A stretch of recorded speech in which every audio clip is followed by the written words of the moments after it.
What's up, everybody? I want to do a video today, drawing off of the previous video, dealing with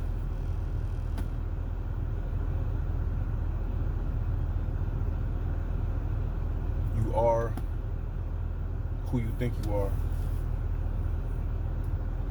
And in order to become who you are, you must think like your ancestors, because you are your ancestors. But how do you think like your ancestors? The best way to think like your ancestors and behave and act like your ancestors is to study your ancestors, not from the perspective of the enemy of your ancestor, because the enemy of your ancestor will give you false and misleading information. You must translate the language of your ancestor, understand the language, the customs of your ancestors. And our ancestors is relative to us. You know, you could identify who you are based on the position of your ancestors. Now, there are three major civilizations. I would say four. Actually, it's more than four, but I would just say four. There's four major civilizations that are unclaimed that we know of historically. Actually, there's five, but I'll say four. We have the Phoenicians, we have the Egyptians, we have the Carthaginians, we have the Moors. Now, the Egyptians, Carthaginians, Phoenicians, and Moors all came from the same region: Asia Minor, North Africa, West Africa, and America. There's historical documents written by Dutch explorers in the 1500s that gave, actually, recently, Carthaginian artifacts with Phoenician scripts, which is Proto-Hebrew, was found in Chicago. So America is actually ancient Carthage. And because I can tell you it's ancient Carthage because in Spain, they got a city called New Carthage. So that means it's a colony set up at it. Just like you got New England, you got New Carthage in Spain. So that means, you know, they came from somewhere else. People say they came from Morocco. But Morocco and Spain is right next to each other. But actually, America is the Carthaginians. But we also have in America unknown, unclaimed civilizations. We have the Mississippian people, and we have the Algonquin people. And the Mississippian people, you know, the Mississippi River is named after the Mississippian people because this is the region that they lived in, from Mexico to Canada. And this was also the Algonquin territory and the Aztecs. So there's a lot of unclaimed civilizations out here. Now, the people who live in those countries claim the civilization as theirs. But just because you conquer or colonize the country doesn't mean that you're directly linked to the original inhabitants of that country. It's like saying a Spanish person is connected to the Aztecs because the Spaniards, you went to Mexico and conquered and colonized Mexico, but you still have the original descendants of the original people who are not the same as the current people. But how do you identify who you are? You have to study these customs and traditions and practices of these people, their behavior, how did they think. Also, the Hebrew Israelites are lost. Nobody knows where they are. You got some people claiming that they're the Jews, which the Jews were actually the remnant of the children of Israelites who came out of Babylonian and Persian captivity. But only a small remnant actually went into Babylonian and Persian captivity. The rest of the tribes were scattered all over the world. Some went to Roman slavery, some went into Africa. They all scattered. So the Israelite children of Israel is another unknown, unclaimed people. Now, who in the world now is unknown and unclaimed? The blacks in America. Nobody in the world is claiming the black people in America. as their people. Nobody is saying we came from their particular country. Now we know for a fact that Liberia and Sierra Leone were set up by the black people from America and also from Jamaica and Britain. But a lot of the people that live in Liberia, they're not even claimed by nobody.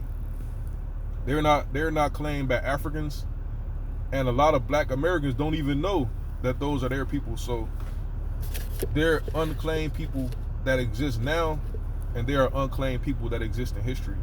And when you deal with mathematics, two sides of the equation has to equal each other. So those two principles could give you a indication that those are more likely than not us, because we're unclaimed and they're unclaimed. Nobody's claiming them, nobody's claiming us. So that must mean we're the only ones possibly capable of claiming them, because they was destroyed. They're not capable of claiming us because their land is being occupied by invaders and enemies. So get that out. Once that's out the way, now in order for us to become them, we have to study the blueprints and the crumbs they left for us, the statues, the glyphs, the literature, the architecture, the technology. Now we must study these books. We have two particular books that we know of that we could study to give an idea of the mentality and the philosophy of our ancestors. We have the book of Coming Forth by Day, which is so-called the Book of the Dead, and we have the 42 Declarations of Innocence, 42 Negative Confessions of Mayat, which they proclaim their innocence in all aspects of sin. Now, if you're thinking about people who take pride in not doing dirt and not sinning, this must be a very righteous and noble people. Now, if we was to simply think like that, regardless of, think like that, take pride into not being a sinner, and also build architecture and do artwork and create poetry and control governments and civilizations.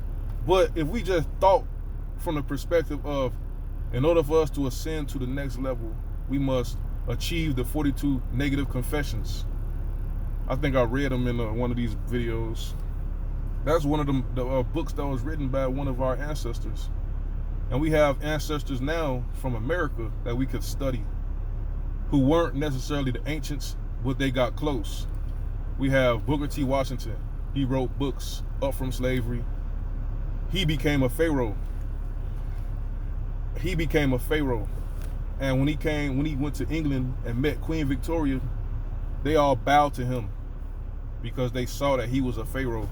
Now, a pharaoh is a king, a god king, a person with autonomy and dominion over masses who can manipulate reality.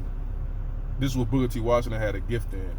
And plus, he was uplifting millions of people all over the world with knowledge and dedication. He was a pharaoh. And another pharaoh was the Honorable Elijah Muhammad. Now, he became a pharaoh. You see, the reason we're able to become pharaohs is because we are pharaohs.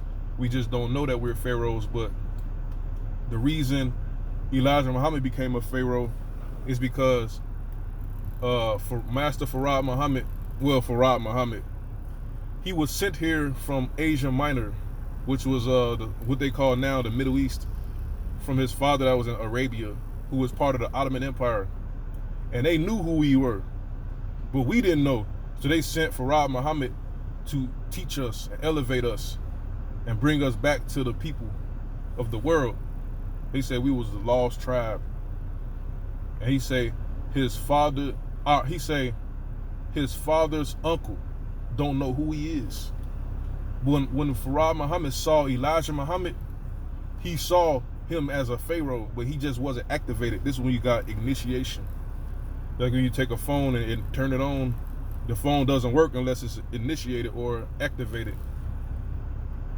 Farad Muhammad activated uh, Elijah Muhammad by giving them the knowledge of self. Just like in the Lion King, when Simba was activated, he didn't know that he was the king of the jungle until he was activated. But when he was activated, he still had like so-called compassion for the lesser animals because he was friends with them.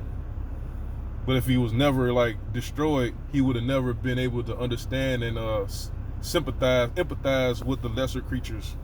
So it was allegedly, it was really good that Simba fell and then rose up again. Like the resurrection, how Osiris fell and his son Horus resurrected and conquered Set, the enemy. Now this is us. And this is the ISIS papers. This is what the lady wrote in the ISIS papers in her introduction. How she's acting as ISIS, trying to put the pieces together of Osiris. But she don't realize Horus is the one that's going to rise up, which is us. Now, we are capable of being activated, but all we got to do to be activated, we can either be activated by being uplifted by a person who know who we are, or we could study who we are by studying our ancestors and just thinking and behaving just like them, taking on the philosophy, the principles, the behaviors, and the practice of our ancestors, which is taking immense responsibility for the world and the environment, and to build and create and to practice the righteous. That's like Elijah Muhammad say, we righteous by nature. He say he got the supreme wisdom. It was 120 lessons given to him by Farad Muhammad, which he actually which caused him to be activated. Who is the original man? Who is the devil? Who is God? These questions had to be answered. But when he became Pharaoh, Elijah Muhammad was untouchable. He had the most power of any human being on earth that wasn't a government official or wasn't the Pope, because he was Pharaoh. And there's always got to be a Pharaoh. Somebody got to be the Pharaoh. Now, the Pharaohs today, they don't know that they're Pharaohs, but they're misleading or leading the whole entire world, really, the so-called black men. But they're not activated. You know, so they're just randomly leading and everybody's following. What the purposes of this video is to encourage the people that's watching or whoever that, especially the, it's black people. Now, we must become who we are, and we must stop acting like what we're not, because we're not who we are right now. And the only way to become who we are is to learn who we are and practice and study, not just look like an Egyptian. Everybody want to look like a Pharaoh, but they want to think like a savage, think like a beast, think like a pimp, a criminal. You can't be that. You can't be a criminal and a Pharaoh or a person of responsibility and power. It don't add up. It don't mesh. But that's about it.